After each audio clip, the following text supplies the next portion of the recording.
This time on Roadkill Garage, we are blasting our 41 Ford with a 300 straight six. La carrera panamericana. Let's go!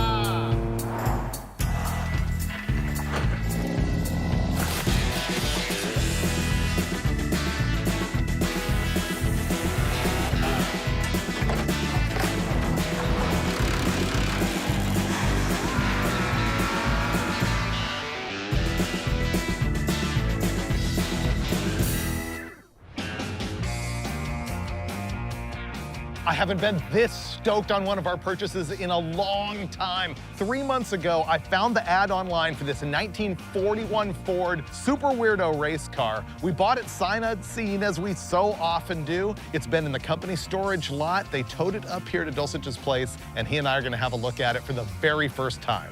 There it is. I am so pumped on this. Wow. I never liked a 41 Ford before I saw this thing. Oh, look at this. The windows go up and down with a strap. Oh, Hemi Dart. Yeah. Whoa. Isn't that awesome? Oh yeah, you unsnap and pull it up up. the glass. They're Lexan. Uh-huh. Lightweight race car. That's great. I wonder what other hidden gems we'll find in this car. Everything. Oh, man. Okay, you got to see under the hood. Okay, pop the hood and surprise me. This thing is a Ford 300 cubic inch straight six. Wow. Look at the setback into the firewall. I know. Dude, What is that? the transmission cooler is in the hood. Is it front steer or rear steer? I don't know, but it's got an nacelle supercoil with no wire going to the coil tower. That's probably for backup, in case Yeah. it breaks during the race. It's front steer, so it could handle okay if it isn't like a butchered installation. Man, the hood weighs a ton. Is there a prop rod? I don't know, I didn't look. I remember when fat fender cars first became popular in hot rod.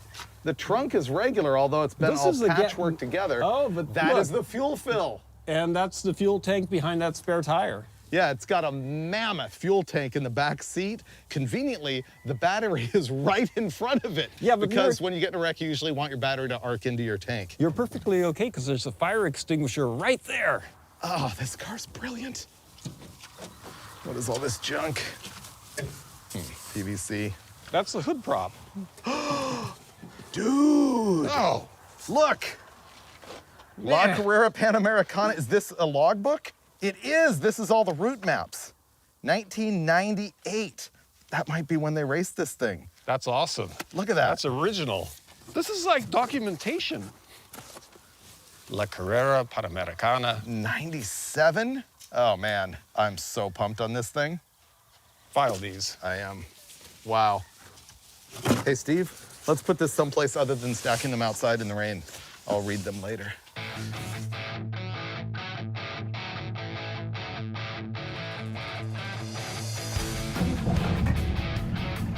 Here we go. I feel like I'm in Mexico right now racing Yeah? with all those dogs chasing I me know. and stuff. Oh wow. The steering's so light on this It thing. is. Yeah. It's like, it's beyond one finger. I know. Whoa. Oh wow, it's slow. Well, you got no RPMs. You're just depending on the incredible torque of the 306. This thing handles pretty good. Stay off the pole. Wow. It's got tiny tires on it, and it feels really top heavy, but It does. strangely enough, It I don't know sticks. if I would want to do the four quad with this thing. Man, are you kidding? This thing's handling great. This sidewall's folding under. Is it? Yeah. It has a speedometer, and it works. And it's in kilometers. Oh, you're right. I was like, we're not going 60. You're boned. Okay, ready for brake check? Yeah. Oh, man. Wow. Stops straight. Yeah. Stops on a dime. Stops really good. Starting to get some water temperature in it. It might begin to run better. It should. Here, let's put it in automatic and count shifts. Yeah, it's in second. Yeah. Maybe. That's third, right? I don't know. I'm not 100% sure. Me neither. No, maybe this is second. I guess it is. Try lifting a little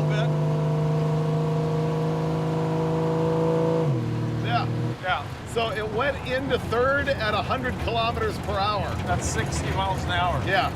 Well, I guess it has a high gear in it because they wanted to be able to drive it at like 90 to 100 all day. Yeah.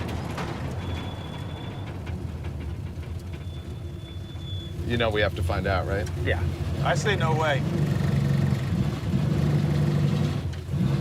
No. It will not do a burnout. No.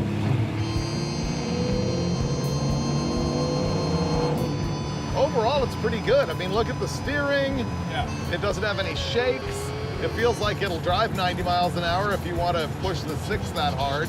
Yeah, it doesn't have any vibrations either. The big thing we got to fix on this is the carburetor tune. It's just a mess.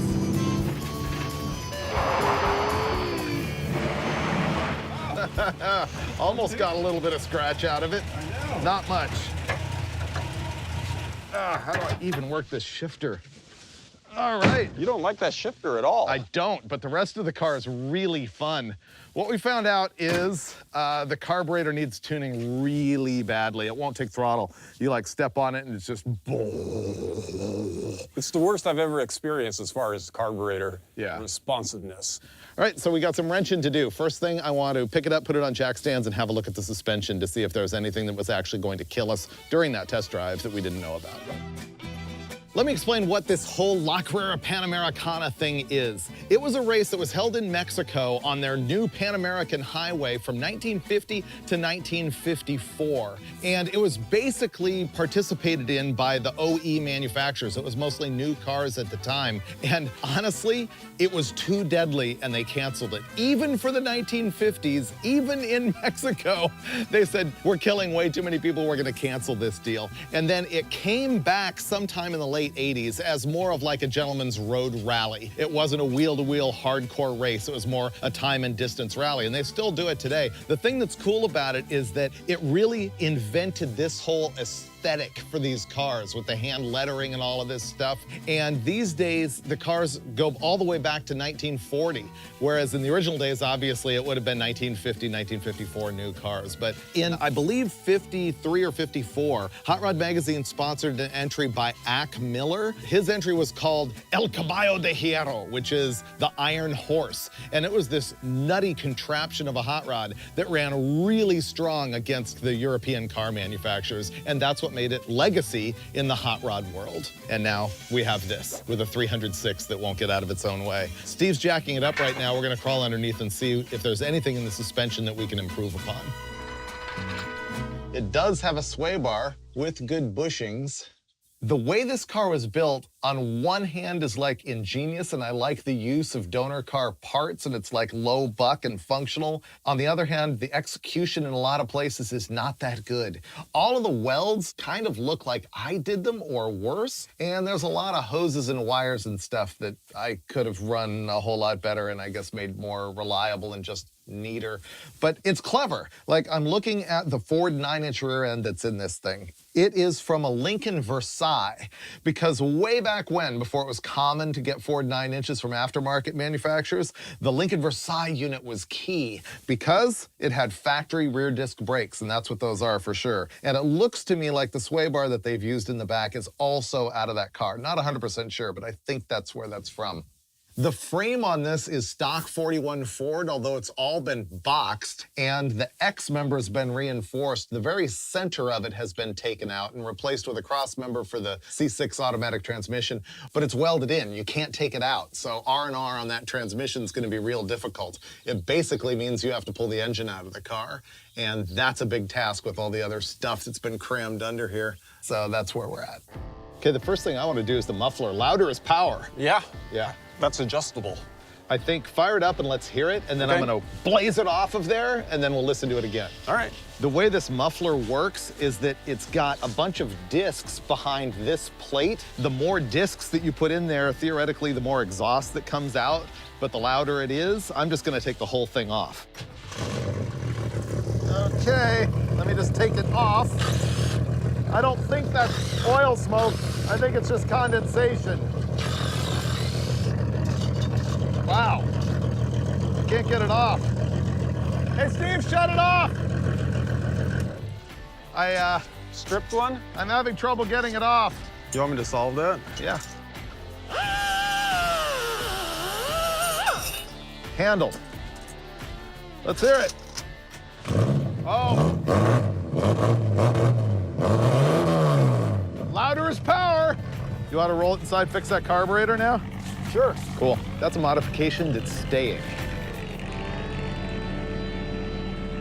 I guess the star attraction of this freak show is the Ford 300 cubic inch inline 6-cylinder engine. This is the so-called big block 6 that enjoys a popularity with Ford guys that's sort of similar to what you see with Mopar guys and the 225 slant 6. Although honestly, I think this is a better engine. They made these things from 1965 to 1996. They're mostly just in trucks, but there was a 240 cubic inch version of this engine family, which is the 4th generation of Ford inline 6. The problem with these to me is that they made 283 pound-feet of torque and 170 horsepower at best in the earliest years, and it went straight downhill from there. These are not powerhouses, but they do have a reputation for lasting forever. I got an email from the guy who originally built this car, and he gave me some detail on it.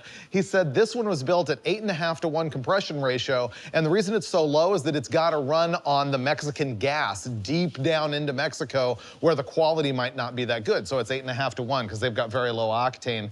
He said it's also got a Clifford cam in it, Clifford performance intake, and a header, and of course that Holley 4-barrel carb. Problem is, this thing has been sitting around for a long time, and the carburetor's probably all gummed up. So the first thing we're gonna do is take that off and see if we can make it run better. Okay, that's disconnected. What do we have here? Huh, the vacuum advance goes into the firewall and back out of the firewall right here. It does? Yeah. Why would the vacuum advance for the distributor go into the firewall? I don't know. That's weird. It is. Looks like brand new. First up, look, it's already dripping right there. Already we know that float bowl is too high because we got gas dripping out of the booster with just a little bit of carburetor angle. Steve, what's your bet? Does it have a squirter or not? Should have one. It does. Yeah. Squirter works. I was checking the accelerator pump discharge nozzle that squirts gas when you first snap the throttle open. Because the thing bogged and wouldn't take throttle, I thought there was a possibility it was that. Do you think the secondaries are opening too soon or too late? Hard to say. I don't know. We don't know what springs in it. Nope. Let's just open it up, see if it's got a bunch of that ethanol gas crud in it. Think this is gonna come off? Yeah. Came right off. This thing is like new. It is new. It's gotta be the bad gas.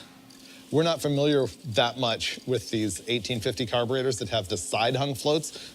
See how it pivots over here on the side like this? We usually deal with the performance carburetors with the center hung floats that pivot up and down like this on an arm from here.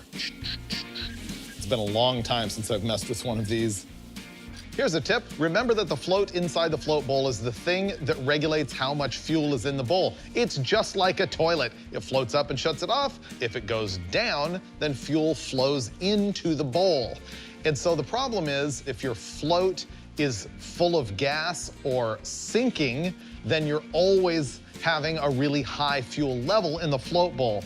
These modern floats are made out of like a solid foam, so basically it's not a problem with them, but I'm gonna show you a tip. If you've got a hollow float and you suspect it's sunk, hold it in a cup of water like this for a while, and you'll see maybe bubbles coming out of it, which will tell you there's a hole that will sink it, and then you can let go and find out if it indeed floats. No surprise, this one floats. There's no trouble, but there's a cool old tip. Here's another one. You know how there's many little tiny orifices in a carburetor? Or orifi, tiny holes? They have to flow fuel, like this number 60 jet right here. Well, I noticed there was a piece of crud in that hole and I wanted to clean it out, and so I got a piece of electrical wire and stripped it and put together a little cleaning tool that is exactly the right diameter of the hole. And so, boop, I reamed it out with that piece of wire, just like that. This carburetor does not use a metering block on the secondary side. Instead, it has what's called a metering plate. The difference is the metering plate doesn't have tuning parts like jets or power valve or anything like that. The calibration is fixed. So it's held on with clutch head fasteners, and that's kind of a bow tie shape. You need a special clutch head screwdriver. I noticed that these were kind of loose, so I just gave them a little bit of a nip up, and I think the secondary side is just about ready to go back together. When we were driving this thing, we noticed that when you stand on it, it's got a big bog before it starts to take off. It's like, you know, whack it open, it goes, and finally takes off. Sometimes it can be the primary squirter or accelerator pump discharge nozzle that causes that problem. It needs to squirt some fuel in there to cover up that bog. Our squirter is working and it lasts so long, the bog, that I don't think that's the problem. And so Steve and I were discussing if perhaps it is the secondary opening rate that's determined by this vacuum secondary carburetor. So let's explain that a little bit. We're usually dealing with double pumper carburetors where the secondary throttle blades in the 4-barrel carburetor are mechanically opened by the pedal and there's a secondary squirter on the thing. This carburetor, being a vacuum secondary, has one squirter or accelerator pump discharge nozzle, and then it's got this vacuum doohickey on here. When I take it apart, you're gonna see that there is a spring in here that affects the opening time and rate of the secondary barrels on the carburetor. So we can get a Holley spring kit, which I'll go grab here and change how stiff that spring is. Now, Steve thought there might be a black spring in here, which is the heaviest one, and this one's silver. I don't have it memorized, so I'm gonna have to go look up what that means and see if we might want to change the spring. I'm gonna consult with Dulcich. Steve broke out his spring kit.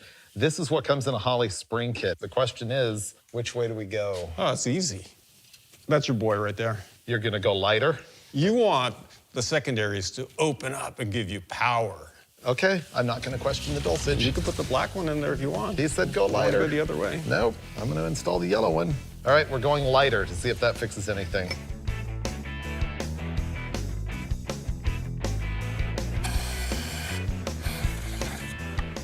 Done. When we took the carburetor off the intake, we found a kind of peculiar situation. The manifold has a 4-barrel adapter, you might call it, and somebody added a 1-inch open spacer on top of that. So that's an unusual combination. It's coming from the 4 car barrels through an open spacer into a 4-port adapter. That was actually opened up because it was a small pattern, and they funneled it out to a normal Holley size. Is it going in the right place? Yeah, it's on. I figured we'd change spark plugs just because, and I pulled a couple out. This is from the number 1 hole all the way at the front end. This one is from the middle, and you can see that the front one is running leaner. It's rich, but it's just sort of a nice, even black and not that bad, whereas the one from the center is all black and sooty, and the porcelain is darker. So, FYI, I'm gonna throw new spark plugs in this thing. The gasoline in the car is pretty old and it smells really varnished, so we're gonna drain it out. I disconnected the mechanical fuel pump and hooked up a little electric guy down here, and I'll connect it to the battery and just pump all the gas right out of it. How do you expect to win La Carrera Panamericana when you're doing this? You buy your gas cans in Mexico. Oh, I bet that's a good idea. I know. Maybe we should make a run to Tijuana. Okay, Steve, fire it up. Runs terrible cold. It's not dripping. It's idling good.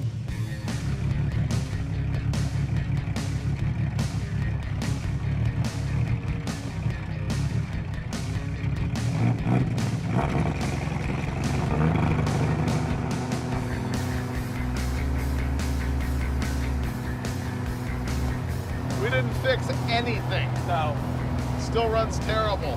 Yeah. What can that be? I wonder if it's just that manifold design thing. I mean, that's terrible. Yeah. Listen as I lean into it. Even at wide open, it's sort of, I don't know. We need to do something because this is bad. We need to look at timing and the idle mixture. Here's what we just learned. When we drove the thing over to get gas in it, it was still running horrible, just like the first time we drove the car. It wouldn't take throttle and everything, and I'm like, man, I think this is lean. Even though the plugs are black, this is lean. Yeah. And so at the gas station, I closed the choke a little bit and Boom. Fixed. boom. Fixed. runs awesome. So what that means is that I richened it up a whole bunch, and that solved that dead spot or that bog. Yeah. So what our job is now is to make it run right with the choke all the way open. So we're looking at bigger main jet and then put a little bit of squirter in it, and we might even look at the timing. All right. We're gonna make it run good. I think we will. Yeah. We're on the right track. Let's open the door.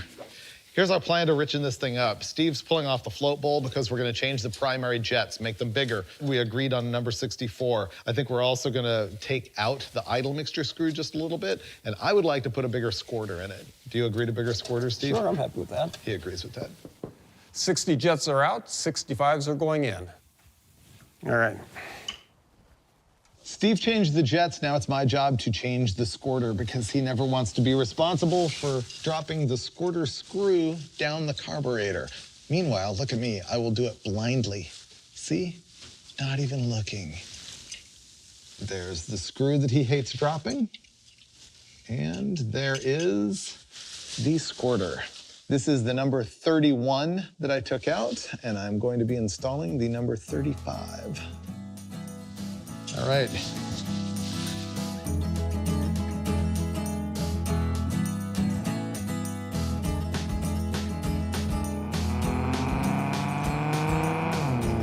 That runs so much better. Oh, it's completely fixed. It's not doing that bog or the lean misfire, which means I dialed in the squirter and you dialed in the jets. It's running perfectly. It's way better.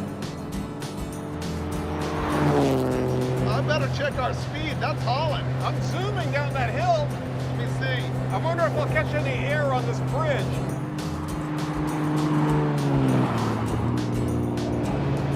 Wow, it's buzzing. Dude, this is 76 right now. Wow, You must have been going 90.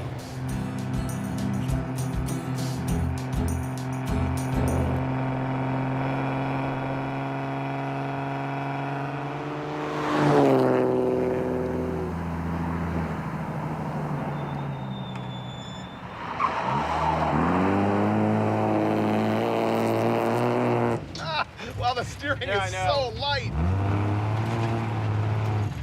You know, it's weird. This car is built for racing in Mexico, but nothing like Baja. It's all for pavement, but for some reason I wanted to drive it off-road. Woohoo! Oh, yeah. That's pretty good drifting.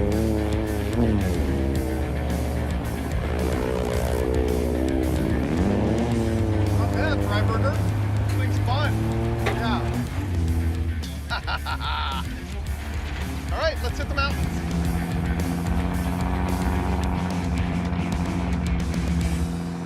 I don't know how I really feel about the mountain road handling of the 41. I was picturing it going like 100 miles an hour around turns, just flat tracking, but I don't think that's this car. I don't think so either. I'd prefer if we didn't find out. Right. It definitely does not give you a sure feeling through the corners. No, Nah. too vague on the steering wheel. The alignment's weird. So this road reminds me of something you could find in Mexico during that race. You think so? Yeah, I think they go through open highways and windy mountain roads and stuff. They go up to, 10,000 feet of elevation in some places, I think. Yeah. That's why this has an altimeter. Oh, wow, that's pretty handy. Yeah. It's just a nice car to drive and cruise around in, though. Oh, look at this. Windy road next 4 miles. Yep. Oh, maybe it's a little better than I'm thinking. Yeah. It's that fast turn-in throws you off, but you just got to be careful not to let it be twitchy. Wow, that's actually not bad. I wouldn't say it handles like it's on rails, but it's not as scary as I initially thought that it would be. So I guess to summarize my experience with the 41 Ford, I find it to be like lovable and fun. That's kind of my impression of it. It is. It's just like cool to drive around. It's a neat cruiser. It's like the most reliable thing we've ever bought sight unseen. Oh, for sure. It's not fast, No. but it's competent. And look at this, I'm like ripping it now.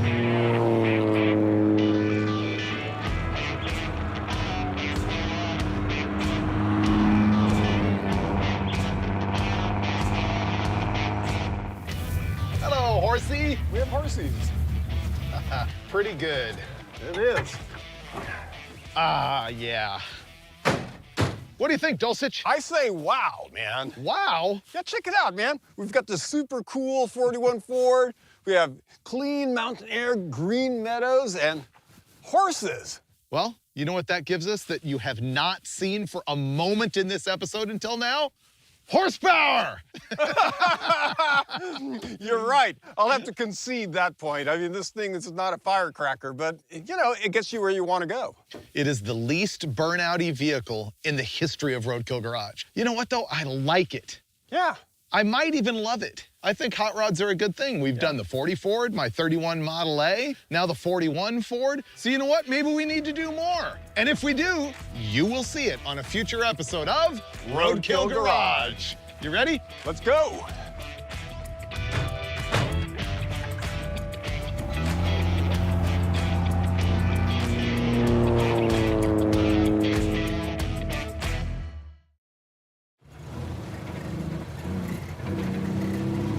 Okay. This is first. Yeah.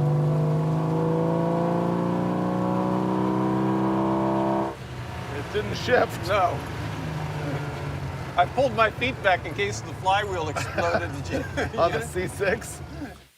Look, red flags, so when you're stuck at the side of the road, you can wave flags and they'll run over that guy instead of hitting your car. Pretty sure that's what that's for.